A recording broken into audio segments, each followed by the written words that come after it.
తెలంగాణలోని జోగులాంబ గద్వాల జిల్లా జూరాల ప్రాజెక్టుపై జరిగిన రోడ్డు ప్రమాదంలో ఓ వ్యక్తి జలాశయంలో గల్లంతయ్యాడు. మానవపాడు మండలం బూడిదపాడుకు చెందిన మహేష్ ఆదివారం రాత్రి ముగ్గురు స్నేహితులతో కలిసి 2 ద్విచక్ర వాహనాలపై జూరాల ప్రాజెక్టుకు సందర్శనకు వెళ్లారు.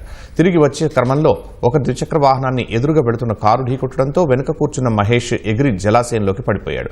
జూరాల ప్రాజెక్టు 42, 43 గేట్ల వద్ద గల్లంతయ్యాడు. కారు ప్రమాద దృశ్యాలు సీసీ కెమెరాలో నిక్షిప్తమయ్యాయి. ద్విచక్ర వాహనం నడుపుతున్న తిమ్మాజీపల్లికి చెందిన యువకుడికి తీవ్ర గాయాలు కావడంతో కర్నూలు ఆసుపత్రికి తరలించారు. అయితే కారు ఒక్కసారిగా ఎడంవైపు నుంచి కుడివైపునకు వచ్చి మరీ ఢీకొట్టడంపై అనుమానాలు వ్యక్తమవుతున్నాయి.